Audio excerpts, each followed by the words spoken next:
Hello everyone and welcome back to First Pages. This week we're going to be reading Unison Spark by Andy Marino, and I'll read you the blurb. Everyone is obsessed with Unison, the social network that knows you better than you know yourself. Everyone who can afford it, that is. Living beneath the vast ceiling that separates eastern seaboard city into rich topside and poor sub-canopy zones, 15-year-old Mistletoe can only dream of logging in and has to make do with technological hand-me-downs.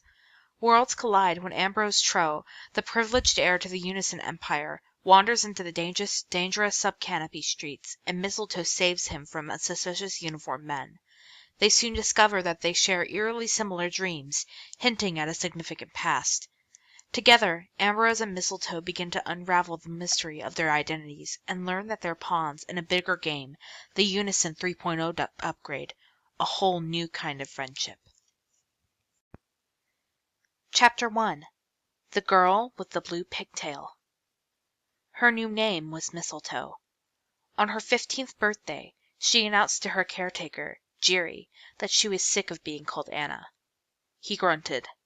"Anna's your name." "Who picked it out?" "Your mother and father." "And where are they?" He raised a bushy eyebrow. "Okay, what do you want to be?" "Mistletoe." She read his face. "That's crazy." So she added, "Here's how it is. I'll be thinking of myself as Mistletoe, so when you call me Anna, I won't answer, because that's not my name." She glared as he rolled his eyes in resignation, a signal that she had won. Jerry plunged his thick fingers back into the hopeless jumble of wires that had once been a genuine pre-Unison computer. Mistletoe went out on the balcony. Lying on her back, she gazed up through the air holes in the plasteel canopy that kept little Saigon from rising into eastern seaboard city. She lived with Jerry at the peak of a mountain of makeshift houses that cascaded down 30 stories to the streets below. Their house was wedged so tightly beneath the canopy that Mistletoe imagined she could feel the weight of the city pressing down upon her as she slept. She rocked her head gently back and forth until her fluffy blue pigtail flattened into a pillow. The air holes were no bigger than Jerry's fist, but if she lay in just the right spot, she could watch gleaming cars pass with teeth clenching millimeters of one another. The hum of a billion commuters, herded by eastern seaboard city's traffic control system, resonated down through the air holes and rattled her insides pleasantly, like the pre-Unison massage chairs Jerry sold as his junk shop. As the afternoon above the canopy faded into crimson dusk, she drifted into an uneasy dream. The room was dim and ice-cold. She was strapped to a slab inside a metal tube the size of a refrigerator. Old-fashioned gunshots, raw and booming, punctuated distant shouts. The thudding of disruptor weapons became frantic footsteps. A gentle voice said, "Don't be afraid, Anna." Cut to a new scene. She was bobbing jerkily up and down. A snake was slithering across her shoulder. No, 2 snakes. 3. She screamed and found herself muffled, her face buried inside the folds of a man's greasy, foul-smelling overcoat. She squirmed, and he clutched her closer to his chest. The snakes were all around her. She tried to bite the meaty hand. The man cursed in a different language. "Jerry!" He was running faster than she'd ever believed possible, squeezing her to his body with one hand while the other fired a pistol backwards over his shoulder. She extracted an arm and grabbed hold of one of the snakes. It was smooth and metallic, some kind of wire. She felt it along its length until her hand reached her forehead. Her face was sprouting wires. She screamed and wriggled free of Jerry's grasp, and then she was flailing in an empty space. She woke before she hit the ground, sitting upright on the balcony, hands pressed against the sides of her wireless head, panting. Today, 6 months later, Mistletoe sat on the balcony with her back against Nelson, the rickety scoot she'd rescued from Jerry's junk shop. In the city above the canopy, Nelson was probably some rich kid's discarded toy. Down in her teeming sub-canopy neighborhood, he was a treasure worth protecting with her life. The 4 electrostatic ion lifts on the underside were top-of-the-line ESC craftsmanship. Her friend Sliv had replaced the clattering transmission and aligned the steering. She rarely let the scoot out of her sight. "I had the dream again last night, Nelson." The scoot sat quietly. It didn't have AI components and couldn't hear or respond. Conversations between Mistletoe and Nelson were heavily one-sided. She sighed and looked through the clear plexi door at Jiri, hunched over a tattered old instruction manual, squinting and sounding out the words to himself. She had seen other foreigners read Western English like that, but she had never seen anyone take notes like Jiri, like he was recopying the entire thing. His method seemed ridiculous, but she had never asked him about it, just placed it in the category of things they would never discuss.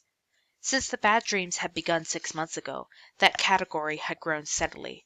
Secrets seemed to breed more secrets, and there had always been something hurried and on the edge about the way Jiri talked to her, as if he would rather she just kept things to herself. So, most of the time, she did. Her latest secret was a present from Sliv, a necklace with a silver charm of 3 interlocking gears. He'd never given her anything before, and she'd been too surprised to thank him. She kept it hidden beneath her shirt. The tiny gears inhabited the scooped-out hollow where her collarbone met her throat. She watched Jiri scratch his mustache and turn the page. He was too busy to notice that she had spent all day out on her scoot without checking in. She hugged her knee to her chest and prodded her shin, bruised from squeezing between the stalled transport bus and a spice import car. Tender, but not unbearable. Across the walkway that swung beneath the canopy, a young couple was tending a fire. Mistletoe waved, but they too had no time to spare for her, and didn't even look her way. She lay on her back, blue pigtail cushioning her head, and stared up through the holes. She wondered how many other kids were doing the same thing. Every time she imagined other kids, she imagined them with her exact thoughts and ideas and questions. She glanced down over the edge of the balcony at the endless, jostling masses below. Little Saigon was like a ripe grape with mushy insides too big for its skin, and despaired. Because what did it matter, what she thought about anything? She was a speck, a tiny particle who would live and die staring through this hole, while the world around went about its business as if she had never been born. As she often did when she needed a new train of thought, she pictured Aunt Dita, the only person who ever took her to do anything fun. It was Aunt Dita who helped her pick out just the right scent for her pigtail, jasmine and rye, and helped her dye it blue with mashed up roots. It was Aunt Dita who snuck her topside into Unicorn Park's designated young person recreational zone, where there were scoot ramps and a free Unison simulation that was supposedly just like the real thing. Unison, the grand cumulation of all human social networks. Better life, the mass hallucination. However, it was marketed and advertised. It barely mattered to Mistletoe. She couldn't afford the hard-coded ID that allowed access to topside Eastern Seaboard City, much less a coveted Unison login. Angry curses exploded from inside the house. She turned her head. Jiri slapped an ancient cell phone twice with his huge hand, then threw it hard against the floor. Like all sub-canopy residents, he had to try several battered old cell phones to pick up the faintest of signals, and she always watched the scene, big frustrated man, tiny helpless phone, with a puzzled amusement. He picked up another one, pressed a button, and started yelling. "Yes, but yes, is what I said. Of course I'm at home. It is where—" His shoulders slumped as he lowered his voice. "Now? Yes. Okay, I understand. Mother." He looked out through the plexi, ashen-faced, and did not seem to see her. She waved. Something was wrong. She opened the door. "Jiri?" His eyes snapped down to hers. "Come inside. Shut the door. Stay here." "What's wrong?" "Stay inside, Anna." He looked so distraught she didn't bother to correct him, just watched as he squirmed into his overcoat and patted the pre-Unison handgun in the pocket. He thought she didn't know about it, but he was always absently tapping it through the fabric. "I come back later." "Where are you going?" "Later. I explain." At the door, he turned to her again, opened his mouth, hesitated. "If I—" "What?" "Mistletoe. I forget, always. Stay inside. I see you again later." The door slammed behind him, and she listened to the hum of the elevator fading down the shaft. She ran to the balcony and located the shiny dot of his bald head among the crowd. He was on foot. Not going far, then. She watched as he elbowed through a trio of yellow and orange painted gypsies, knocking one of the men into the ragged procession of buggies and scoots that inched its way through the streets all day and all night. Most people disabled their traffic alarms down here, but some proved frustratingly hard to silence, and Little Saigon was always thick with gentle reminders in 1,000 languages to drive slowly and carefully, as if there were ever an opportunity to speed on the choked roads. She glanced at Nelson, then turned back to the scene below in time to catch Jerry disappearing behind a shanty shack down the block, near the cluttered access roads where reprogrammed AI transports truck scrap for junk lords. A few more seconds, and she would lose him for good. She pulled her orange goggles up from around her neck and suctioned them to her eyes. "No way we're staying here, Nelson." Her scoot was cold, but she cranked it up and hopped on, slipped her hands through the handle straps, and kicked open a trap door on the balcony. She had warmed up Nelson on the way down before. Ill-advised, maybe, but not impossible. She felt the soft cushion of energy beneath her as the ion lifts whirred to life.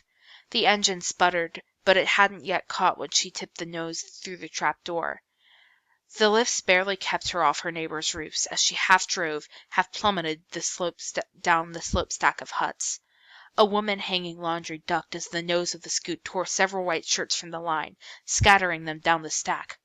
"Watch it!" Mistletoe screamed over her shoulder.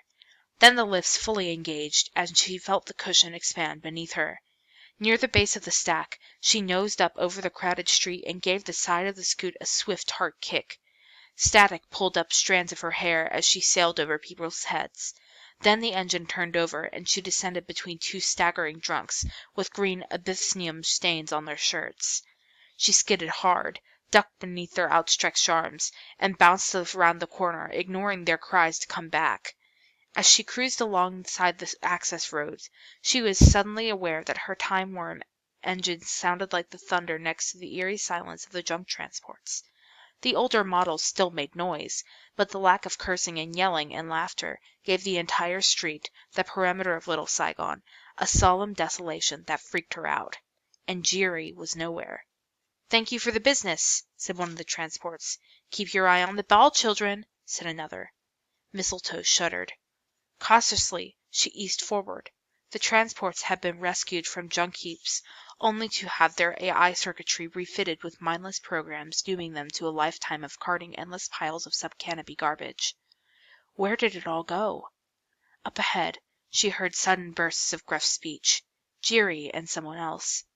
"Whoa, Nelson," she whispered, and eased up on the throttle even more. The scoot purred.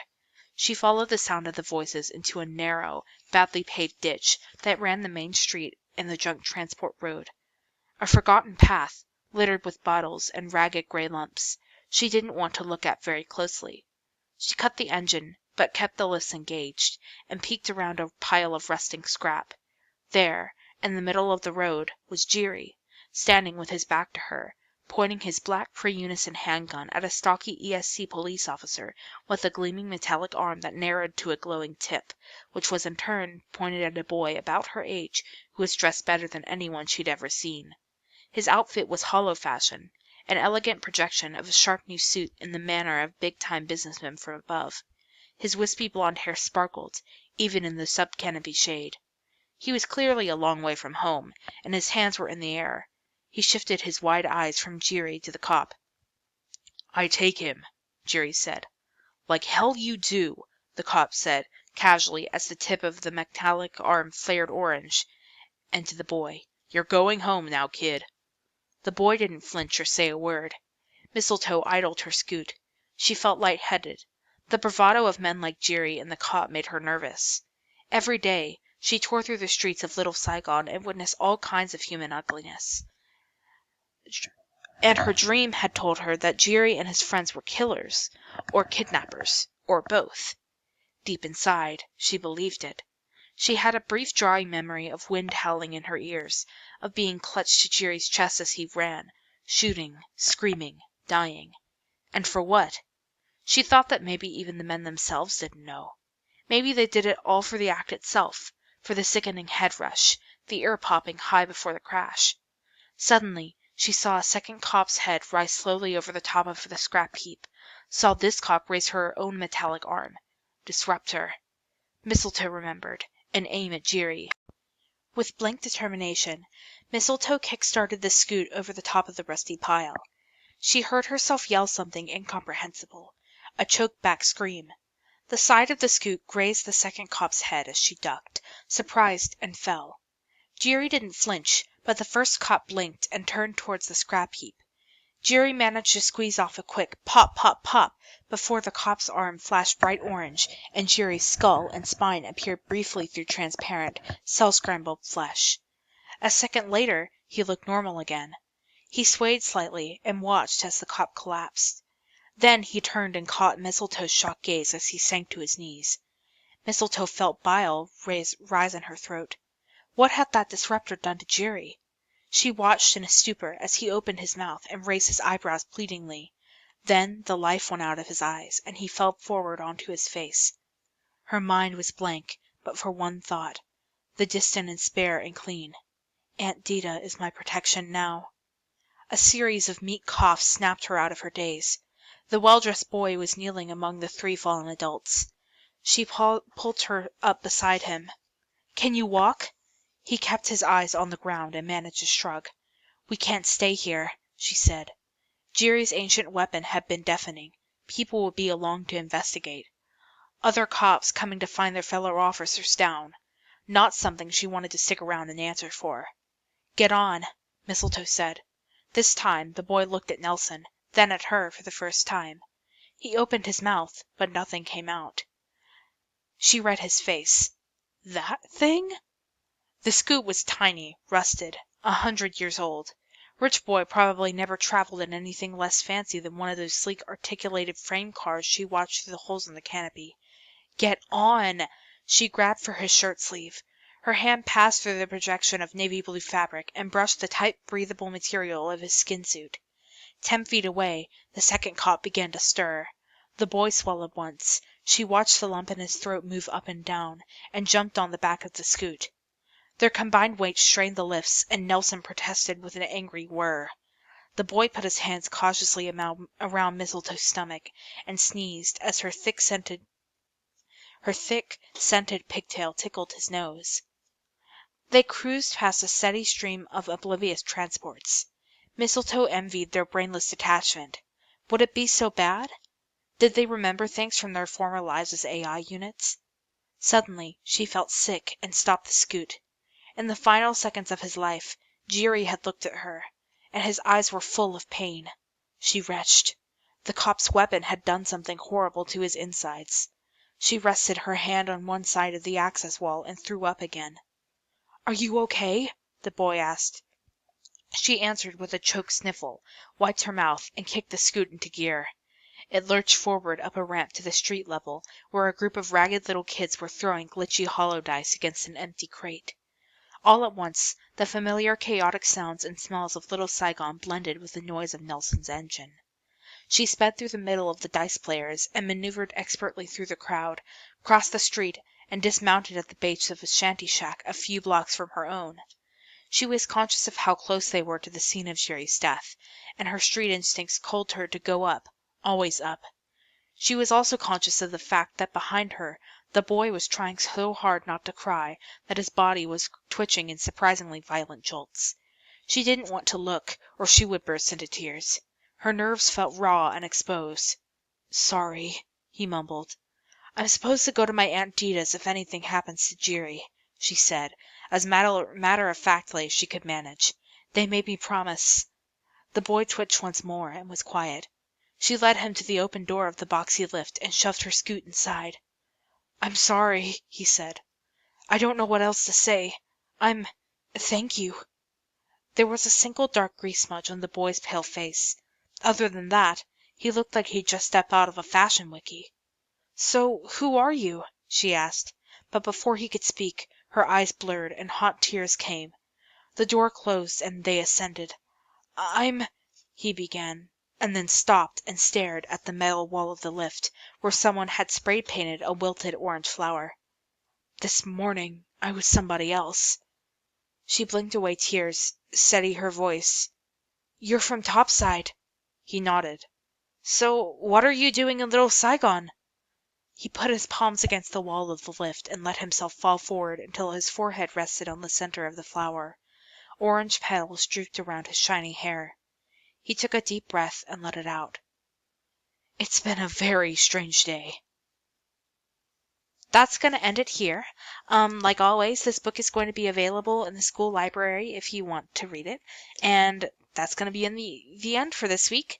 Thank you for listening and have a great week.